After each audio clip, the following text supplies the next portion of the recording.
모든 것이 나에게 허용돼 있습니다. 그러나 모든 것이 유익한 것은 아닙니다. 모든 것이 나에게 허용되어 있습니다.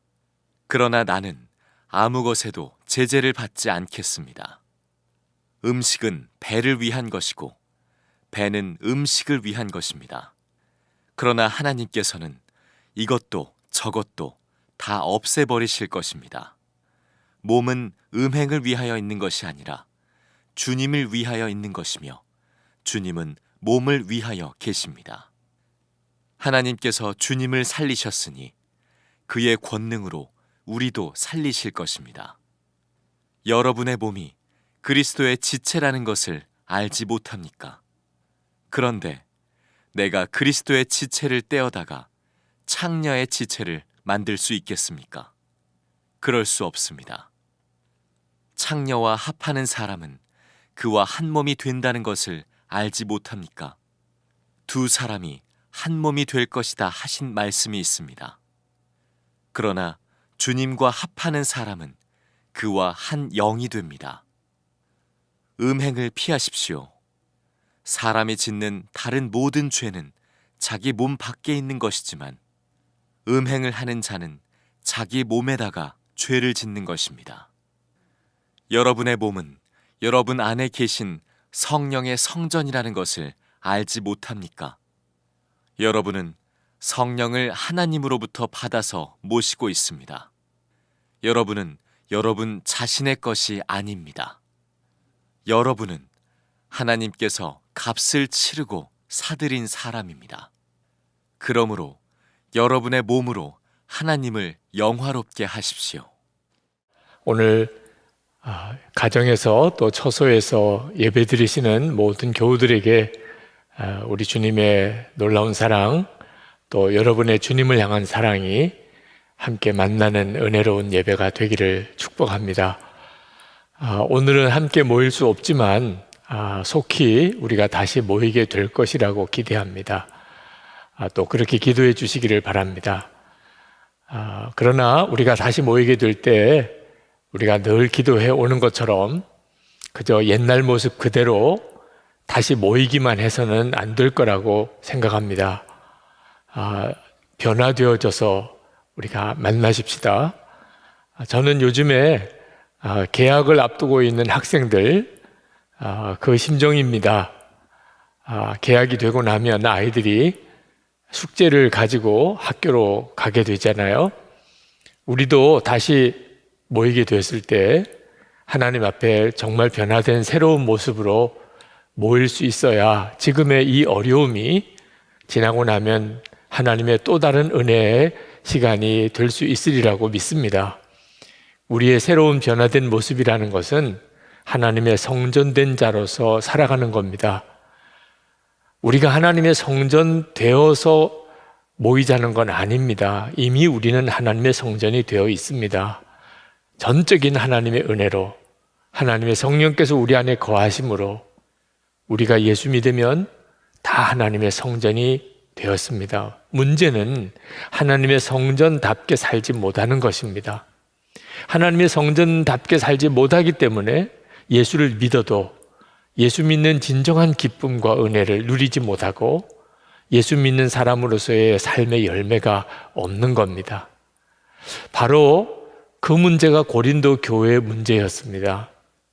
사도 바울은 고린도 교회 고린도전서 3장에서 우리가 하나님의 성전인 것, 하나님의 성령이 우리 안에 거하시는 것에 대한 말씀을 하셨습니다.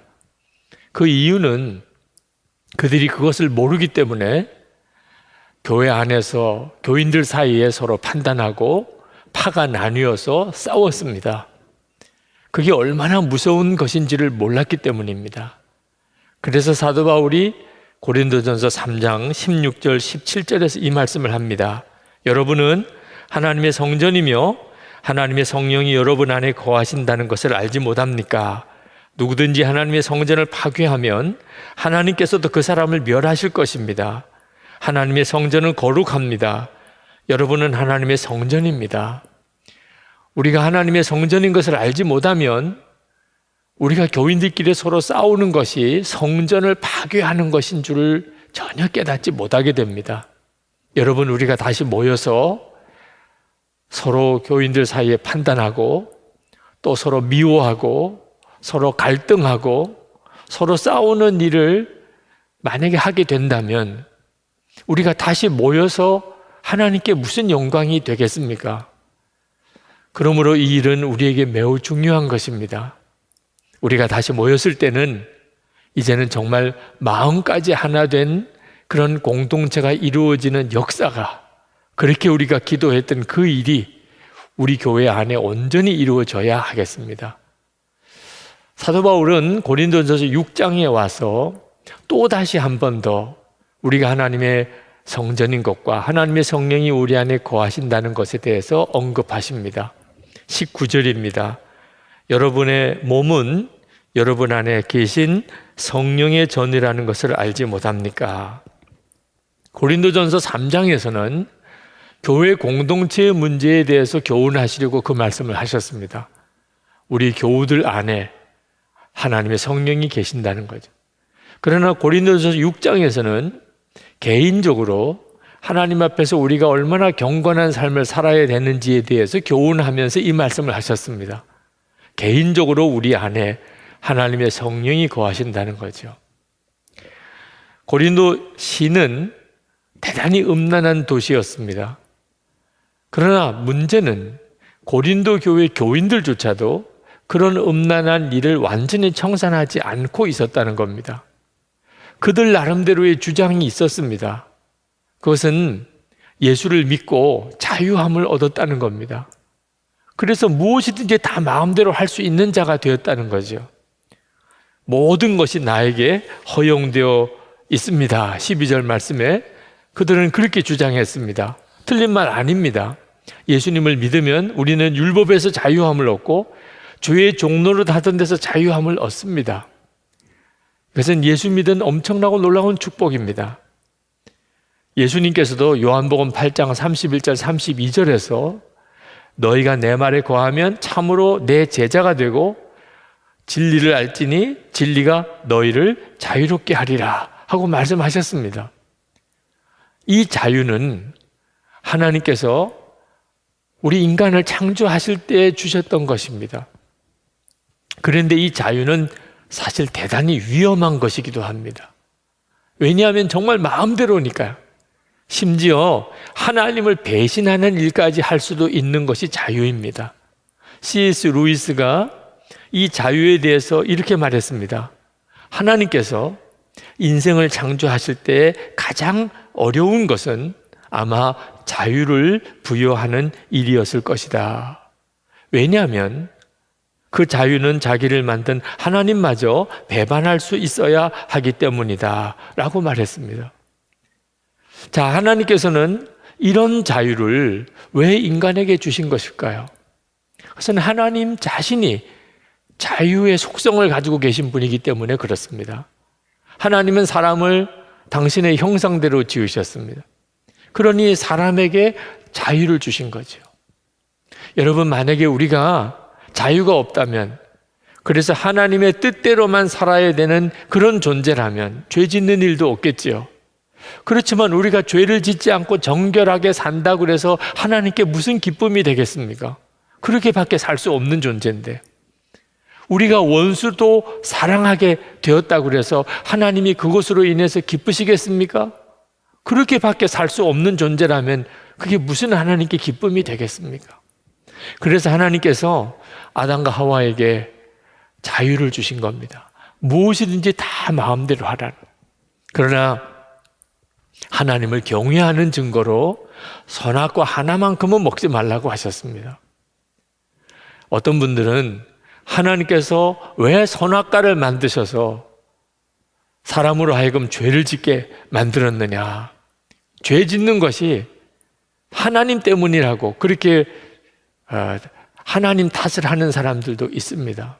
여러분, 모든 것을 다 마음대로 할 수 있게 해주셨습니다. 단 하나만, 선악과만 따먹지 말라, 하나님을 경외한다는 증거로. 이것이 하나님께서 잘못하신 것입니까? 너무 지나치게 하신 것입니까? 그런데도 여전히 그건 하나님 탓이다, 선악과를 왜 만들어서 사람들로 하여금 죄짓게 만들었느냐 라고 말하는 사람들이 있습니다. 그런 존재가 있었습니다. 사탄입니다. 사탄이 아담과 하와에게 그렇게 말했습니다. 하나님이 왜 선악과를 만들었겠느냐? 하나님을 의심하게 만들었습니다. 선악과를 따먹으면 너도 하나님처럼 될 것이다. 그렇게 부추겼습니다. 분명한 것은 사탄이 억지로 아담과 하와에게 선악과를 먹게 한 게 아니라는 겁니다. 따먹은 것은 아담과 하와였습니다. 그들은 자유로운 사람이었기 때문에. 그러나 그 결과는 무서웠습니다. 그들은 모든 자유를 다 잃어버렸습니다. 그리고 마귀의 종이 되었고 죄의 종노릇하며 살 수밖에 없게 되었습니다. 그때 하나님께서 그 자유를 잃어버리고 마귀의 종노릇하는 우리 인간을 구원하시려고 예수님을 십자가에 못 박게 하시고 그리고 우리에게 다시 자유를 주셨습니다. 로마서 6장 6절입니다. 우리가 알거니와 우리의 옛사람이 예수와 함께 십자가에 못 박힌 것은 죄의 몸이 죽어 다시는 우리가 죄에게 종노릇하지 아니하려 함이니. 여러분, 우리는 자유를 얻었습니다. 그러나 예수님은 십자가에 죽으셨습니다. 그러므로 우리가 무엇이든지 다 마음대로 할 수 있지만 모든 것이 다 우리에게 유익한 것이 아닙니다. 그래서 12절에 사도 바울이 말했습니다. 모든 것이 허용되어 있지만 모든 것이 유익한 것은 아니라 라고 말씀한 겁니다. 우리는 이 자유를 정말 잘 사용해야 됩니다.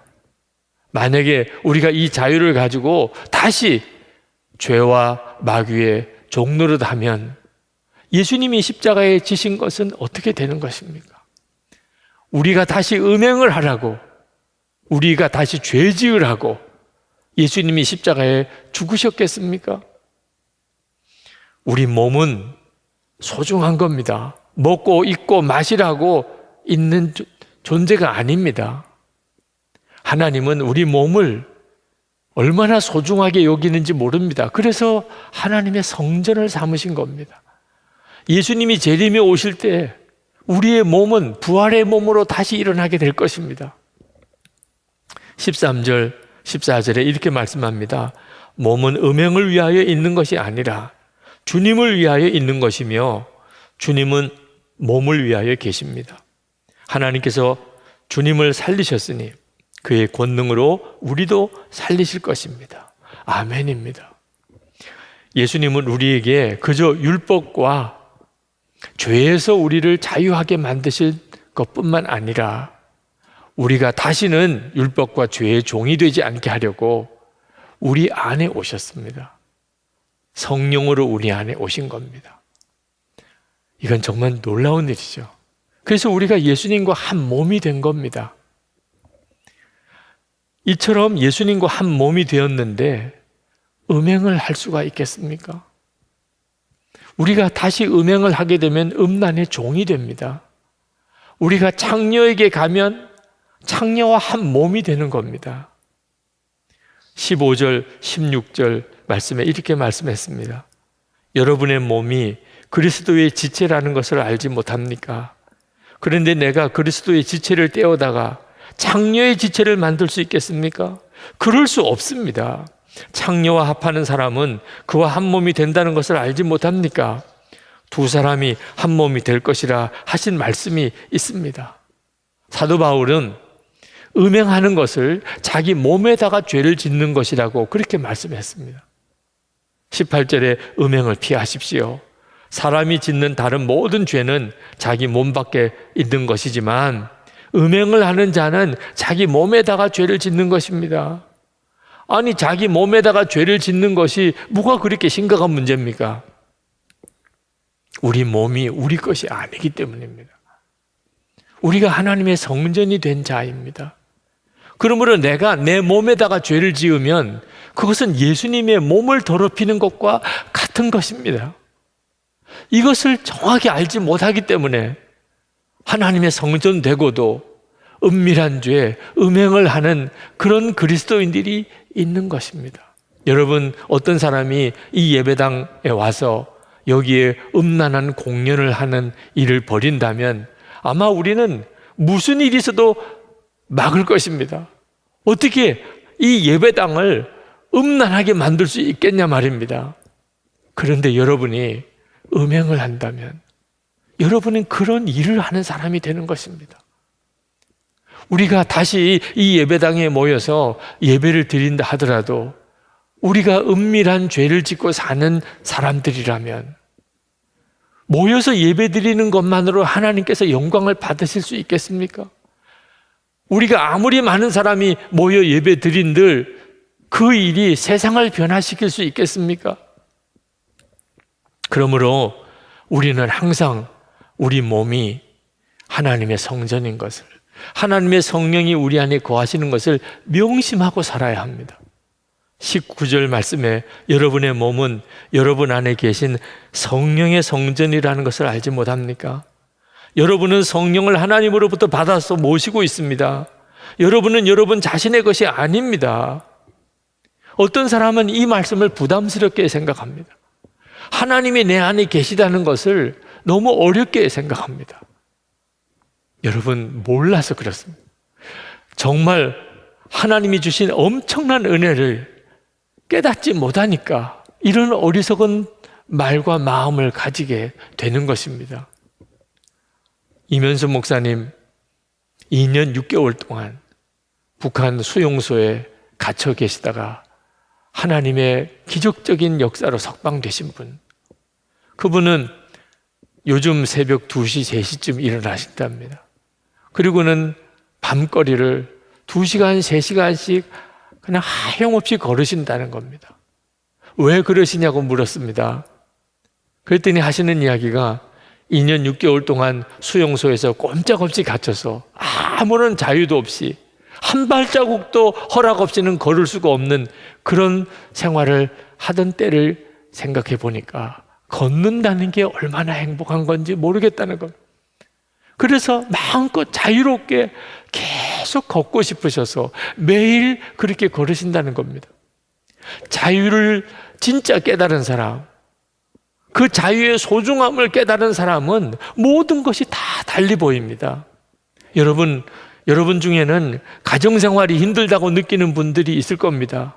여러분, 그러나 가족들을 조건 없이 마음껏 사랑할 수 있는 자유를 얻었다는 사실을 명심해야 합니다. 직장 나가기 힘들다고 하는 분들도 있습니다. 여러분, 그러나 여러분은 마음껏 일할 수 있는 자유, 함께 일하는 사람을 마음껏 섬길 수 있는 자유를 얻었다는 사실을 명심해야 합니다. 예수님과 동행하는 것이 힘들고 어렵고 부담된다는 분들도 있습니다.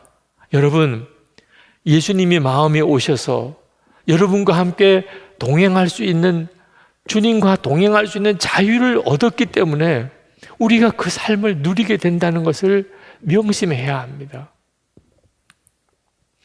어떤 사람은 주님의 뜻을 알기 어렵다, 주님만 바라보고 사는 게 너무 힘들다 하시는 분들도 계십니다. 모세가 이스라엘 백성들에게 이렇게 말했습니다.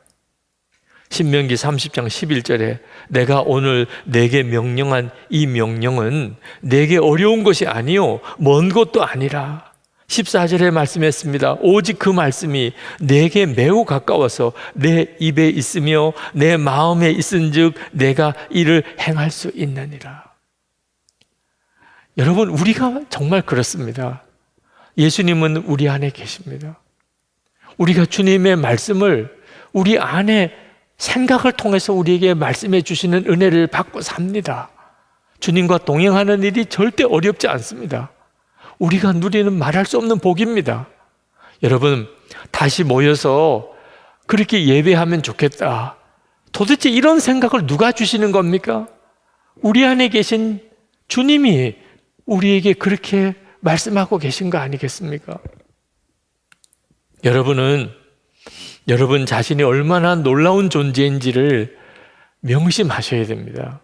20절 말씀에 이렇게 말씀합니다. 여러분은 하나님께서 값을 치르고 사들인 사람입니다. 그러므로 여러분의 몸으로 하나님을 영화롭게 하십시오. 하나님은 여러분을 값을 치르고 사셨다는 겁니다. 도대체 무슨 값을 치르셨지요? 예수님이십니다. 예수님을 십자가에 죽게 하시고 저와 여러분을 사신 겁니다. 그러니 우리의 가치가 어떤 가치겠습니까? 예수님 짤입니다. 예수님 주고 우리를 사신 거니까요. 엄청난 복을 받은 겁니다. 상상이 안 되는 은혜를 받은 겁니다. 하나님께 있어서 우리의 존재는 예수님 짤입니다. 우리가 이 사실을 정말 알고 나면 우리의 몸을 하나님을 영화롭게 하는 일에 드리는 일에 조금도 주저할 것이 없습니다. 사도 바울이 로마서에서 우리의 몸을 하나님께 산 제물로 바치라고 말씀했습니다.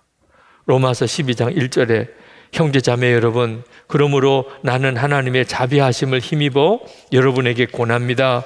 여러분의 몸을 하나님께서 기뻐하실 거룩한 산 제물로 드리십시오. 이것이 여러분이 드릴 합당한 예배입니다. 많은 분들이 자기 몸을 하나님께 산 제물로 드리는 것을 부담스럽게 생각합니다. 어려운 일이라고 생각합니다. 그거는 아주 손해보는 일처럼 생각합니다. 정말 그렇지 않습니다. 우리가 할 수 있는 최고의 복입니다. 행운입니다, 정말. 이건 말할 수 없는 은혜입니다. 제가 회심하던 날입니다. 저는 그날 하나님께 저 자신을 하나님께 산 제물로 바쳤습니다. 그때 엄청 울었습니다. 슬퍼서 운 거 아닙니다. 너무 행복해서 울었습니다. 저는 목사가 될 때는 저희 부친께서 저를 하나님께 바쳤다고 그래서 정말 억지로 가는 길을 가는 듯 그렇게 목사가 되었습니다. 목사가 되었지만 저는 그 일이 기쁘지 않았습니다. 그런데 그날 하나님께 저를 주님께 바치겠다고 했던 그날, 제가 주님의 종으로 사역하며 사는 일은 황홀한 것이 되었습니다. 여러분, 하나님께 여러분 자신을 산제물로 바치는 것이 왜 복입니까?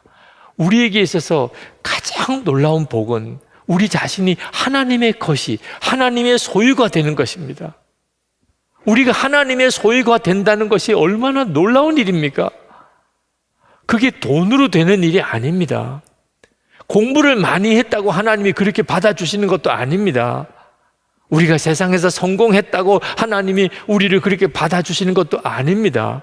오직 누구든지 자기 몸을 하나님께 산제물로 바치면 하나님은 누구나 받아주십니다. 이것은 우리 모두에게 주어진 은혜입니다. 여러분, 하나님께서 여러분과 함께 계시고, 그리고 우리에게 생명과 죽음, 복과 저주를 선택할 수 있는 기회를 주셨습니다. 예수님으로 인하여 주어진 자유가 바로 그것입니다. 모세는 이스라엘 백성들에게 생명과 사망, 복과 저주를 택하라고 하였습니다. 신명기 30장 19절, 20절입니다. 내가 생명과 사망과 복과 저주를 내 앞에 두었은즉 너와 내 자손이 살기 위하여 생명을 택하고 내 하나님 여호와를 사랑하고 그의 말씀을 청종하며 또 그를 의지하라. 그는 내 생명이시요 내 장수이시네. 여러분, 매 순간 주님을 택하는 것이 예수 믿는 성도의 삶입니다. 그것은 생명을 택하는 것이고 복을 택하는 것입니다. 제가 고등학교 다닐 때 일이 생각납니다. 학교 다닐 때 그 반에 모든 학생들이 친구지요. 참 이상한 친구가 하나 있었습니다. 학교 올 때 가방에다가 미군 부대에서 나온 포르노 잡지를 그 가방에다 가지고 오는 친구가 있었어요. 하여튼 우리 반에서 인기 제일이었습니다. 쉬는 시간, 점심시간 때 다들 그 아이 옆에 몰려들어서 그걸 하나라도 더 보려고 얼마나 난리였는지 모릅니다. 그 난리통 속에도 저는 제 책상에 꼿꼿이 앉아서 수학의 정석을 풀었다는 거 아닙니까? 제가 목사의 아들이었기 때문입니다. 목사의 아들인데 다른 아이들처럼 그렇게 할 수가 없더라고요. 그때 어느 날 그 잡지를 가지고 오는 아이가 저에게 소리를 쳤습니다. 유기성, 너는 위선자야. 너도 이거 보고 싶지? 틀림없이 보고 싶을 거야. 그런데 너 공부하고 있어? 위선 떨지 마. 그 친구가 보기에는 제가 아마 눈에 가시처럼 느껴졌던 모양입니다. 근데 저는 그 친구가 하는 말에 아무 대답을 못했습니다. 솔직히 그 친구의 말이 옳다고 생각이 들었습니다. 만약에 아무도 없다면 저도 가서 그것을 뒤져보았을 겁니다. 도대체 어떤 것이길래 그런 궁금함이 있었습니다. 아, 내가 위선자구나. 너무너무 마음이 무거웠습니다. 주일 예배를 드리고 분만 공부 시간에 선생님에게 어렵게 그 이야기를 꺼냈습니다. 그날 있었던 이야기, 그리고 나보고 위선자라고 하는 이야기를 들었는데, 선생님, 제가 어떻게 해야 하는 겁니까? 제가 솔직히 나도 보고 싶었습니다. 그때 그 선생님이 그 이야기를 가만히 들으시더니 저에게 질문을 하셨어요. 기성아, 그때 내 마음속에 그걸 보면 안 된다는 생각도 있었냐? 예, 물론 그런 생각도 있었지요. 그러면 넌 위선이 아니야. 너는 선택한 거야. 더 옳은 것을 선택한 거야. 그 선생님의 그 말은 저에게 구원의 메시지와도 같았습니다. 여러분, 우리의 삶은 항상 주님을 선택하는 삶입니다. 육신을 따라 살 건지 주님을 따라 살 건지의 선택의 문제인 것입니다. 사도 바울은 그는 매 순간 예수 그리스도를 선택하며 살았습니다. 그 놀라운 선택의 선언이 갈라디아서 2장 20절입니다. 내가 그리스도와 함께 십자가에 못 박혔나니 그런즉 이제는 내가 사는 것이 아니요 오직 내 안에 그리스도께서 사시는 것이라. 이제 내가 육체 가운데 사는 것은 나를 사랑하사 나를 위하여 자기 자신을 버리신 하나님의 아들을 믿는 믿음 안에서 사는 것이라. 그는 이 고백으로 살았습니다. 그렇기 때문에 위대한 사도의 삶을 살았던 것입니다. 여러분, 음란은 계속해서 우리에게 다가옵니다. 음란뿐이겠습니까? 수없는 죄가 육신을 통하여 우리를 충동질해 옵니다. 그때마다 어떻게 해야 합니까? 사도 바울처럼 내가 그리스도와 함께 십자가에 못 박혔나니 그런즉 이제는 내가 사는 것 아니요 내 안에 그리스도께서 사시는 것이라, 그렇게 외치는 것이 성도의 삶입니다. 하나님의 성전된 자의 삶입니다. 그것은 절대로 부담스러운 것이 아닙니다. 행복한 자의 고백입니다. 정말 황홀할 정도로 놀라운 승리의 고백입니다. 여러분, 주님은 우리가 죄를 안 짓도록 우리를 막아주시지는 않습니다. 자유를 주셨으니까요. 그러나 우리 안에 오셔서 우리를 계속 인도하십니다. 그러므로 우리가 항상 성령님께 주목해야 합니다. 성령님께 귀 기울여야 합니다. 항상 성령님께 도움을 구해야 합니다. 그리고 순종의 걸음을 내디뎌야 합니다. 우리가 그렇게 하면 말할 수 없이 놀라운 능력으로 우리와 함께 하십니다. 여러분, 우리가 다시 모일 때가 곧 옵니다. 그때 우리는 하나님의 성전된 자의 삶을 살면서 모여야 합니다. 그러면 우리 교회는 반드시 새로운 교회가 됩니다.